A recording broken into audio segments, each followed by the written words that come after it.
உங்கள் தந்தி தொலைக்காட்சியில் பிரம்மாண்டமான காட்சி அமைப்புகளுடன் சாணக்கிய தந்திரம் தினமும் இரவு 8 மணிக்கு. தமிழ்நாட்டு மீனவர்கள் சந்தித்து வரும் வாழ்வாதார பிரச்சனைகள் குறித்து பிரதமரிடம் எடுத்துரைத்துள்ளதாக முதலமைச்சர் ஸ்டாலின் தெரிவித்தார். 7 ஆண்டுகள மிக அதிக அளவில் எண்ணிக்கையில் இது மாதிரியான சம்பவங்கள் நடந்துகிட்டு இருக்கு. 191 மீன்பிடி படகுகளும் 145 மீனவர்களும் தற்போது இலங்கை கடற்படையால் சிறைபிடிக்கப்பட்டிருக்காங்க.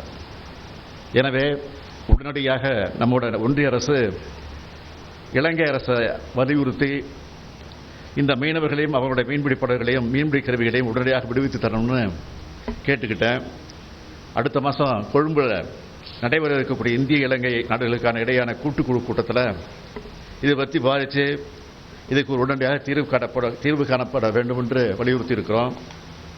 இலங்கையில் புதிய அரசு அமைஞ்சிருக்கு. புதிய அதிபர்கிட்ட இந்த கோரிக்கையை இந்திய ஒன்றிய அரசு வைக்கணும்னு வலியுறுத்தி இருக்கிறேன்.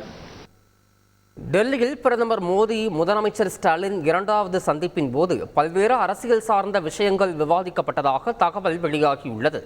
டெல்லியில் உள்ள பிரதமர் அலுவலகத்தில் பிரதமர் நரேந்திர மோடியை முதலமைச்சர் ஸ்டாலின் சந்தித்து கோரிக்கை மனுவை வழங்கினார். முதல் 30 நிமிடங்கள் பிரதமருடனான முதலமைச்சர் சந்திப்பின் போது டி.ஆர். பாலு, கனிமொழி மற்றும் தலைமை செயலாளர் முருகானந்தம் ஆகியோர் உடன் இருந்தனர். அடுத்து 15 நிமிடங்கள் பிரதமருடனான 2வது சந்திப்பின் போது முதலமைச்சர் ஸ்டாலின், டி.ஆர். பாலு, கனிமொழி மட்டும் பங்கேற்றதாகவும் பல்வேறு அரசியல் சார்ந்த விஷயங்கள் விவாதிக்கப்பட்டதாகவும் தகவல் வெளியாகியுள்ளது.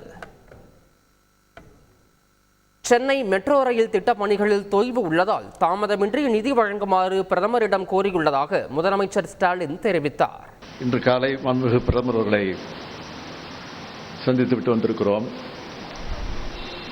இந்த சந்திப்பு ஒரு இணைய சந்திப்பாக நடந்தது.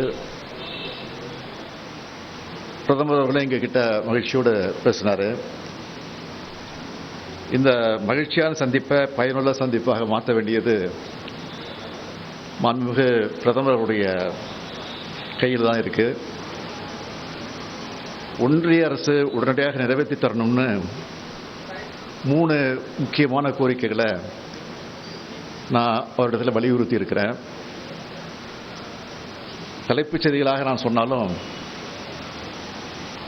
அதனுடைய சாராம்சங்களை முழுமையாக தெளிவாக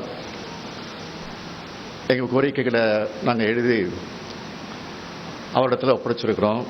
சென்னை மெட்ரோ ரயில் திட்டத்தோட முதல் கட்ட பணிகளை ஒன்றிய அரசும் மாநில அரசும் இணைந்து செயல்படுத்தின மாதிரியே 2வது கட்ட பணிகளை செயல்படுத்தணும் என்பது தமிழ்நாட்டோட நிலைப்பாடு. இதனால் மெட்ரோ ரயில் திட்டப் பணிகளில் தொய்வு ஏற்பட்டிருக்கு.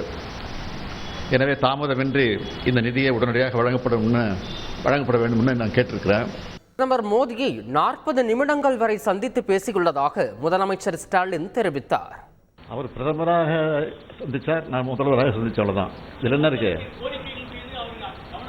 எல்லாம் கேட்டார், பொறுமையாக கேட்டார். இன்னும் சொன்னால் 15 நிமிஷம் தான் டைம் இருக்கும். எப்போ நியாயமாக கொடுப்பாங்க.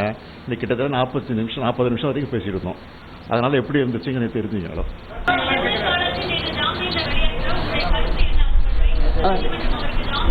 அந்த நேரத்தை சொல்லியிருக்கேனே, துணிச்சலோடு இருந்திருக்கிறாரு. அவருடைய துணிவை நாங்கள் பாராட்டுறோம்.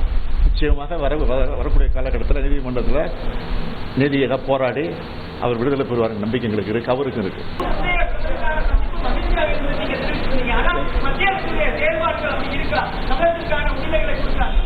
நாங்கள் அப்பப்போ எங்கள் கொள்கையை விட்டு கொடுக்காம எங்கள் கோரிக்கைகளை தொடர்ந்து சொல்லிட்டு இருக்கிறோம். அதே நேரத்தில் கொள்கையை விட்டு கொடுக்க மாட்டோம். அதில் நாங்கள் உறுதியாக இருக்கிறோம். அதை நீங்கள் முதல்ல புரிஞ்சுங்க. உங்கள் தந்தி தொலைக்காட்சியில் பிரம்மாண்டமான காட்சி அமைப்புகளுடன் சாணக்கிய தந்திரம் தினமும் இரவு 8 மணிக்கு.